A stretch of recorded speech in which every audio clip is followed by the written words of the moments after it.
Miller's writing is part scientific, part quirky, truthful prose, and part witty and funny anecdotes.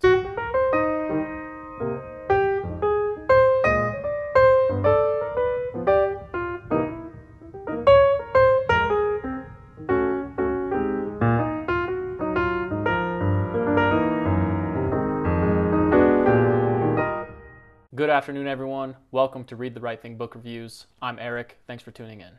Lulu Miller is a co-host of Radiolab, co-founder of NPR's The Invisibilia podcast, and also an award-winning journalist. I found this book in the recommended section in one of my local bookstores, and the cover really caught my interest, and I read the first page and I liked the writing style, so I picked it up. This book is really hard to categorize. I don't know what genre it really fits into. It's part philosophy, taxonomy, psychology, biography, and even a little bit of murder mystery mixed in.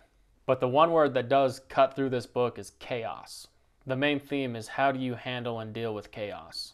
In a world where chaos prevails, humans are always trying to establish some form of order. We crave order and try to live with the chaos, even try to defeat the chaos. But in the end, there's no defeating chaos, only learning to live with it.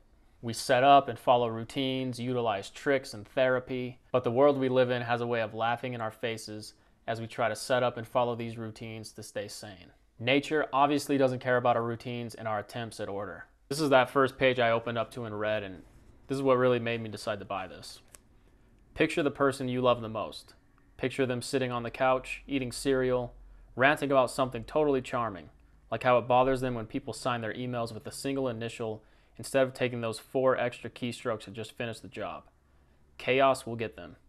Chaos will crack them from the outside with a falling branch, a speeding car, a bullet, or unravel them from the inside with the mutiny of their very own cells.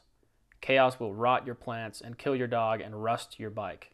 It will decay your most precious memories, topple your favorite cities, wreck any sanctuary you can ever build. It's not if, it's when. Chaos is the only sure thing in this world. The master that rules us all. Lulu Miller is a person who craves stability amongst the chaos. She learned about chaos at an early age from her atheist scientist father. Miller says, "My scientist father taught me early that there is no escaping the second law of thermodynamics. Entropy is growing. It can never be diminished no matter what we do." I started to contrast her upbringing with my own upbringing. I was brought up in a religious community by Christian parents who taught their children that they mattered, that we were sons and daughters of a God, a heavenly parents. We were taught that we really mattered. We were God's chosen people. We were also taught that there was a plan for us, that basically nothing that happened was a coincidence. When Miller was 7, she asked her dad basically what the meaning of life was. Miller's dad simply told her, "Nothing matters, you don't matter." And could you imagine telling that to a 7-year-old? But he truly believed it. It sounds like a bleak and disastrous belief system to have. Why would you want to live if you really believe that you don't matter? But for her father, it truly freed him to live and enjoy life. And although he didn't believe that anyone really mattered, he treated them like they did. It was one afternoon when Miller was 7 and she was standing in Cape Cod, observing a lot of nature, that she asked her father this question. And I want to skip around and just read a few excerpts from this part. So she says, "When for some reason I cannot recall, I asked my dad, 'What's the meaning of life?' Maybe it had been the expansiveness of the marsh, which ended at the ocean, which ended, I didn't understand where. I pictured an edge, with sailboats tipping off, that made me suddenly wonder what we were all doing here." My dad paused, raising one black eyebrow behind the binoculars. Then he turned to me grinning and announced, "Nothing." It felt like he had been waiting eagerly for my whole life for me to finally ask. He informed me that there is no meaning of life. There is no point. There is no God. No one watching you or caring in any way. There is no afterlife, no destiny, no plan, and don't believe anyone who tells you there is. These are all the things people dream up to comfort themselves against the scary feeling that none of this matters and you don't matter. But the truth is, none of this matters and you don't matter. Then he patted me on the head. And then she goes on to explain this lust for life that her father had and the ability that he had to enjoy life while still maintaining this belief. And then she says, "You don't matter seems to fuel his every step, his every bite.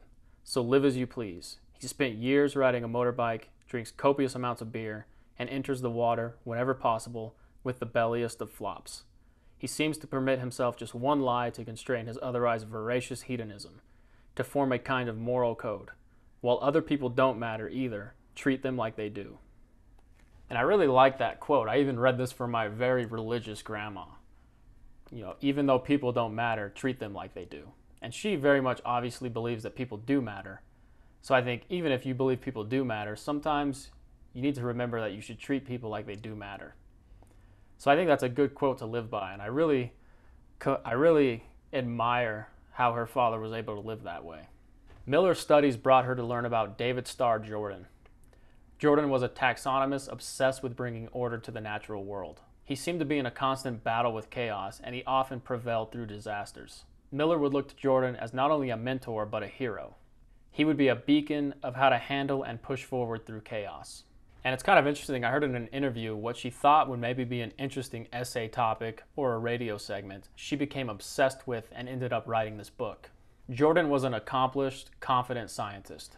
He was the first president of Stanford, and he traveled all over the world and was well respected. To this day, he has lakes, rivers, and mountains named after him. The book begins with the lowest point of Jordan's career. An earthquake destroys a collection of over 300 of his fish. The fish and loose name tags became an entangled mess. Recovering all of the fish and their proper name tags would be almost impossible. Miller was fascinated, however, with Jordan's resiliency. After the disaster, instead of giving up, he found a needle and began to sew the name tags to the flesh of the fish he did recognize. He would no longer put the name tag floating in the jar of formaldehyde, but from now on, he would sew the name tag to the fish. Miller became obsessed with Jordan's life, and she charts Jordan's life as a young boy drawing maps and collecting flowers and naming plants to a young scientist learning from the renowned naturalist scientist Louis Agassiz. She also charts Jordan's rise to accomplished taxonomist and president of Stanford University. Jordan was a very confident man. He had a dash of what you could call self-deception. Miller researches psychological history and terms such as self-deception and positive illusion to possibly define how Jordan overcame chaos and trials, and how he was such a confident man through the chaos. In the end, he was just very confident, and he believed he had the capability to do so.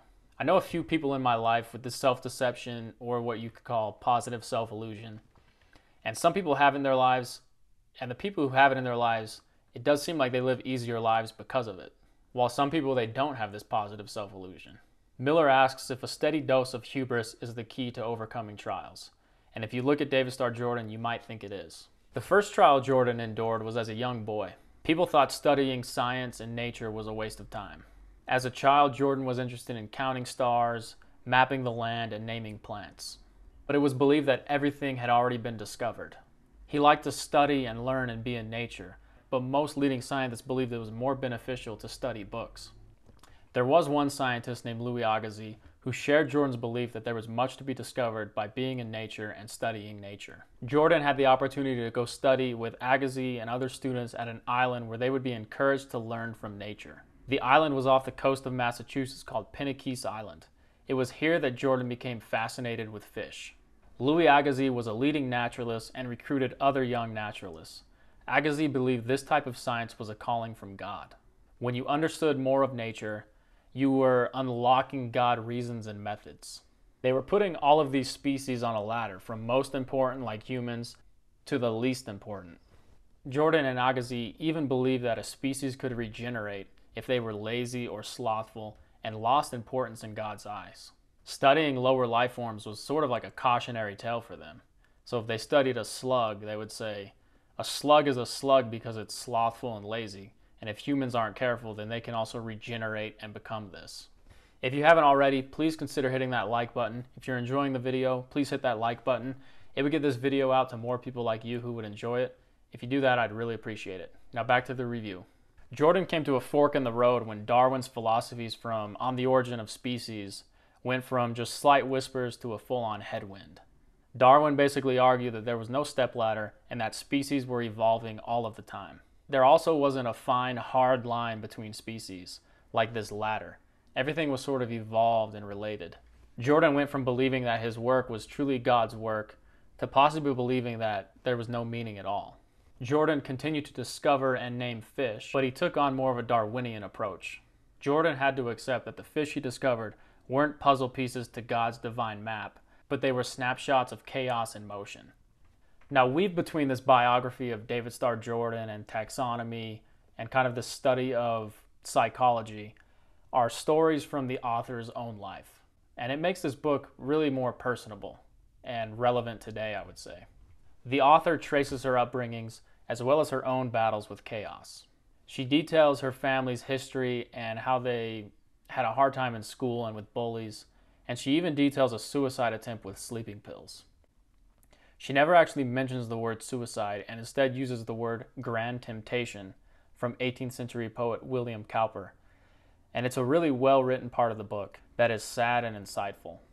All of the stories are meant to capture the author's own battle versus chaos. She details her sister's battles with school bullies as well as other troubling things a lot of people go through. Miller writes about meeting a young man in college who she began to date and enter a meaningful relationship with. Only she ended up cheating on him by kissing a woman and spent years trying to win him back. You could tell she was really wrestling with her sexuality and whether she was straight, bisexual, or lesbian, and how to really understand that about herself. The big question of the book is, how could the author learn to overcome her self-doubt? How could she learn from her mentor and hero, David Starr Jordan, to live so viciously through the chaos of life? So we go on this journey with her as she's piecing together and unraveling Jordan's life, and as she's learning through this, the book really takes a darker turn. The book takes this dark turn when Miller discovers Jordan's past isn't so clean. Jordan's relationship with Jane and Leland Stanford turned sour not long after they hired him as president of Stanford. It seemed like typical work relationships, but may have been more nefarious. Everyone is flawed, and especially individuals from the past, but Miller started to question whether Jordan was flawed or something worse. Was he even evil? This really is the pinnacle of the book and a great part of the book, and there's so much to talk about and deconstruct, but I decided to just kind of let you, the viewer, read it for yourself. Being that this is a new book, I didn't want to spoil it. Miller was wrong about Jordan's life being a beacon of resiliency to her, but she took solace in a new form of science that questioned every belief. She plants this seed about halfway through the book in talking about this idea in philosophy. This is what she writes. There's an idea in philosophy that certain things don't exist until they get a name. Abstract things like justice, nostalgia, infinity, love, or sin. The thinking goes that these concepts do not sit out there on some ethereal plane waiting to be discovered by humans, but instead snap into being when someone invents a name for them. The moment the name is uttered, the concept becomes real, in the sense that it can affect reality. We can declare war, truce, bankruptcy, love, innocence, or guilt, and in so doing, change the course of people's lives.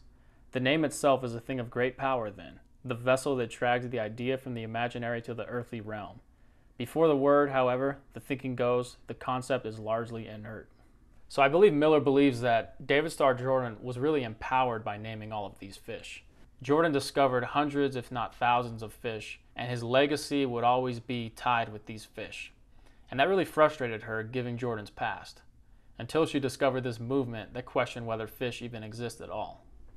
So if certain things don't exist until they get a name, it could also mean humans are misnaming certain things. This brings in the cladist movement.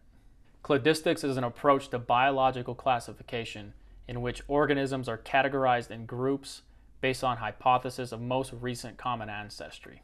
So through grouping things, you start to learn which things are alike and which things aren't.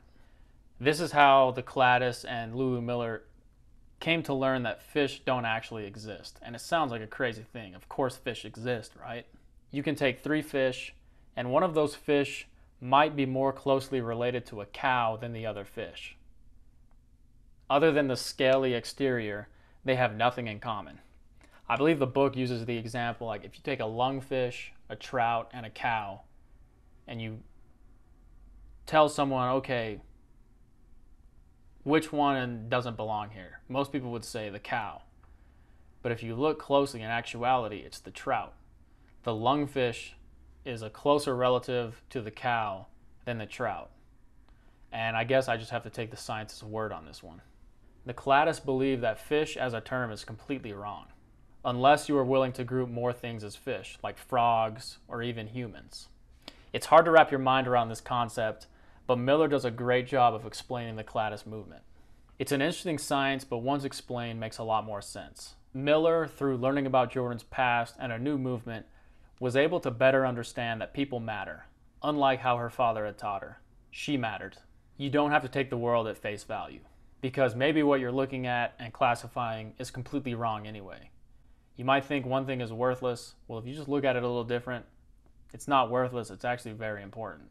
What I gathered from this book is that there's so much that humans don't understand. We understand such a minuscule part of our world, it really is incredible. So Jordan helped her find answers, just not in the way she expected. Miller's writing is part scientific, part quirky, truthful prose, and part witty and funny anecdotes. I think she's a really great writer. This book is also kind of like a self-help book, except it doesn't suck. It makes no promises, other than that possibly there are answers out there. You just have to look in the right places. Or maybe change the way you view the world, the way you view everything. The right thing for me? Yes, I would say this definitely was. This was one of my favorite books I've read this year. Well, that was my review of Why Fish Don't Exist by Lulu Miller. Thanks for tuning in. I hope you check this book out. Let me know what you thought in the comments. If you found this video helpful, please hit that like button. And thanks for tuning in. See you next time.